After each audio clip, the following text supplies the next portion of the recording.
You're showing up, you're consistent, you're doing everything they tell you to do, but your podcast still isn't moving the needle for your business. So what gives? If you've wondered why all your effort isn't ending up in any results for your business, you're not alone. Today, we're digging into why your podcast can look perfect on paper and still feel stuck and what you can do about it. Hey everyone, I'm Sarah Scott, podcast strategist, producer, and the unofficial hype woman for business owners who want their podcast to actually do something for their business. Whether you're knee deep in episodes or still whispering, maybe I'll start that show this year, I'm here to help you make podcasting worth it. Look, earlier this year, I got a call from a podcaster who had been hosting for a long time, like 400 plus episodes long. And I'll let you do the math on that for yourselves. And he said, I don't know why, but my listeners are declining and I don't know where to start. Truth was, his content's fantastic. It's an absolute must listen to, but no one was tuning in. So I spent some time. I went through all of the pieces of his podcast to try to figure out what was going on, dove into the analytics, took a look at the repurposing, took a look at everything he was doing. And one of the biggest pieces of the puzzle that he was missing was context. The show name doesn't give any indication of what the topic is about or who he's talking to. And those kinds of misses can easily get you missed in searches. Or have people look at the content and say, well, there's 100 other people who are talking about this same thing. Why is your content any different? Does it really speak to me? He also had some really elaborate systems, like honestly, things I am so jealous about, that made things a lot easier for him in the podcasting space. So he would upload this really huge blog post and the RSS feed would just take it everywhere. The problem with that, though, is that as things have become more sophisticated in the podcasting space, doing this kind of work made it easy for him, but it didn't tailor the content to the specific platforms. So the platforms don't always like it. So it just is sort of suppressing that content for him. And then finally, one of the things we had noticed, he wasn't doing himself any favors. So he has social media platforms, but besides maybe sharing a quote graphic once in a while, he wasn't really leveraging the content to build the authority in a way that truly showed who he was and what he knew. So we had to make some changes. At the end of the day, after about 400 episodes, you just kind of get stuck on a podcasting hamster wheel. And the truth is, he's not alone. So many podcasters I've worked with have eventually hit this wall and have found themselves asking, is this even worth it? You spend time researching your topics, writing your script, you record, edit, and then the day comes that you hit publish. Hours worth of work, not to mention the courage to get in front of the camera and turn on the microphone. And crickets. Unlike social media and even YouTube, there's no immediate response, no comments, no likes, just this void where you find yourself asking, is this thing on? Did it even go live? Look, I've had clients tell me that they wonder if anyone is ever even listening to their podcast.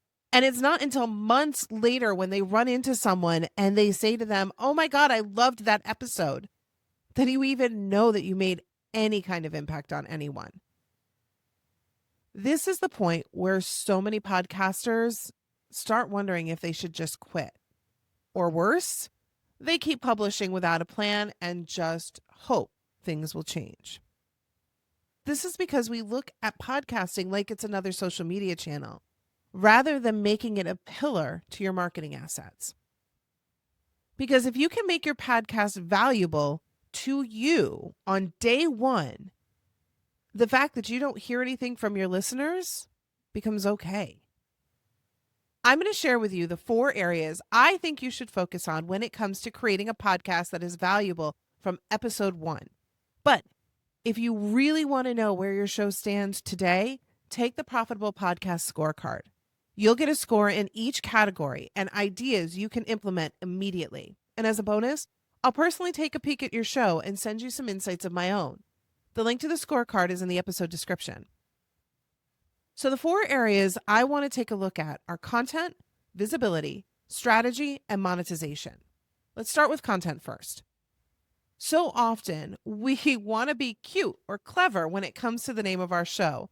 And while that can work, I personally like to think that Bizcasters is both cute and clever, as well as clear, right? It's a combination of business and podcasters. I am talking business podcasters, not entertainment podcasters, not comedian podcasters or whatever. I am talking to you, the business owner who wants to have a podcast.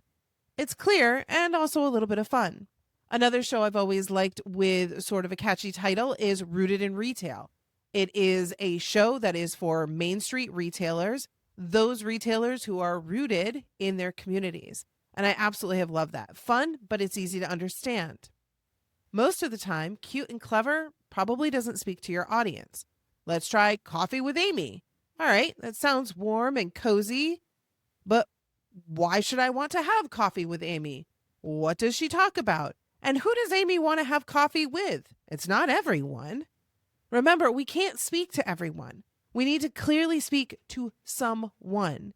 And if you're making it more difficult for the search engines to know who that person is, they don't know who to give your content to. So start by looking at your show name. And if changing the name of your show is a deal breaker, then let's look at some of the other foundational assets. Do you have a trailer that introduces the who's to your audience? Often, new listeners will want to get a taste before they invest too much time in your show. And a trailer can do this really nicely. Does your show description speak to your audience in their language? Does it help the players know who to suggest your content to? Then let's look at your episodes. Are the titles interesting to your targeted audience? Do they know you're speaking to them, or does it just feel too generic? I mean, do you know how many episodes are out there on using AI these days? How do we know who we're using it for? If I say I'm going to use AI for podcasters, well, then you know that one's for you. But if I say I'm going to use AI to improve your business flow, well, what type of business are you looking to improve? Where are we going to go? Do you see my point? Make it easy for your audience to know that that episode, that your show is for them. And then it'll also help the players make it easier to understand who they should be suggesting your content to. I want to dive a little bit more into this topic next week because I really want you to understand why you're creating every single episode. Is there a goal that you want to achieve with your content? And how can we design the episodes in order to achieve those goals? And we're going to dive a bit deeper into that next week. But right now, I want to take that why idea and let's talk about your visibility. So that client I spoke about earlier, one of the biggest pieces I thought he was missing was that no one really knew he even had a podcast. He had a social media following, but really didn't leverage the podcast to build his authority. With each episode you create, you should be leveraging that content to increase your visibility and thought leadership through thoughtful reuse of the content. When my team and I are producing episodes for our clients, we are creating upwards of 10 different types of content that clients can use across all of their platforms. This is not regurgitating content. It's thoughtful reuse of the episodes to inspire social media conversations, articles, YouTube content, email marketing, and so much more. This lets you show up where your audience is hanging out in a way that they want to receive that information from you. If you're not doing this with your show, you are missing the boat and potential clients. Which brings me to my next point, monetization. And no, I am not talking about sponsors. As a business owner, stop looking outside your own business to make money. You'll likely earn less and take on way more of a headache in the process. Instead, use this platform to sell your stuff, your programs, your services, your expertise, your products.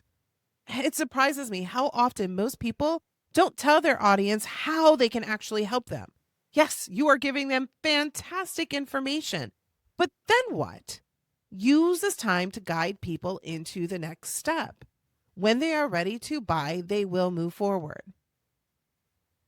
If you have an affiliate you really, really love, you could use that too. Just don't rely on it as the sole income for your podcast. Use the platform to encourage listeners to buy your stuff. And then all of this wraps up into a pretty little bow I like to call strategy. At the end of the day, your podcast, designed well, is an ecosystem for your marketing efforts in your business. And when all four pieces are working together, your podcast becomes more than just a platform. It becomes a growth engine. For example, I'm creating this series to encourage listeners to take the podcast assessment. No trickery. Not going to lie to you. I have an intention behind why I'm creating the episodes I create. I want you to find value in what I'm saying. I want you to stop, pause, and think, yeah, what's going on with my podcast? How can I make it better? Is there a way to make it better? I want to be the one that earns your trust. I want you to be curious enough to take the assessment. And then, hopefully, I'll get the chance to meet you and talk through the show with you. That's my goal. I'll repurpose this content into social media posts, a blog for my website, a LinkedIn article, an email for my subscribers, all without repeating myself word for word. As people take the assessment and as I get to have conversations, that is how I'm going to gauge whether or not my efforts are working. Over the next few weeks, we are going to dive more deeply into each area to show you just how you can better align your podcast for strategy growth. Sometimes it's hard for us to see what's happening in our own show. We hold it close and it's so personal to us. And we do get stuck in a rut. We get stuck in the rut of the type of content we're creating, how we're creating it, why we're creating it.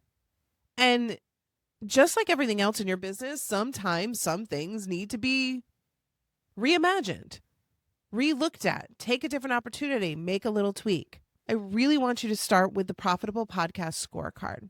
Once you complete the scorecard, you'll get your results instantly. And if you're open to it, I'll send a few personalized tips based on your show. It's completely free. And it's the best way for you to find out what's actually moving the needle in your podcast versus what's just keeping you busy. In the next episode, we're going to talk a bit more about how you can strategically position your podcast content for business growth.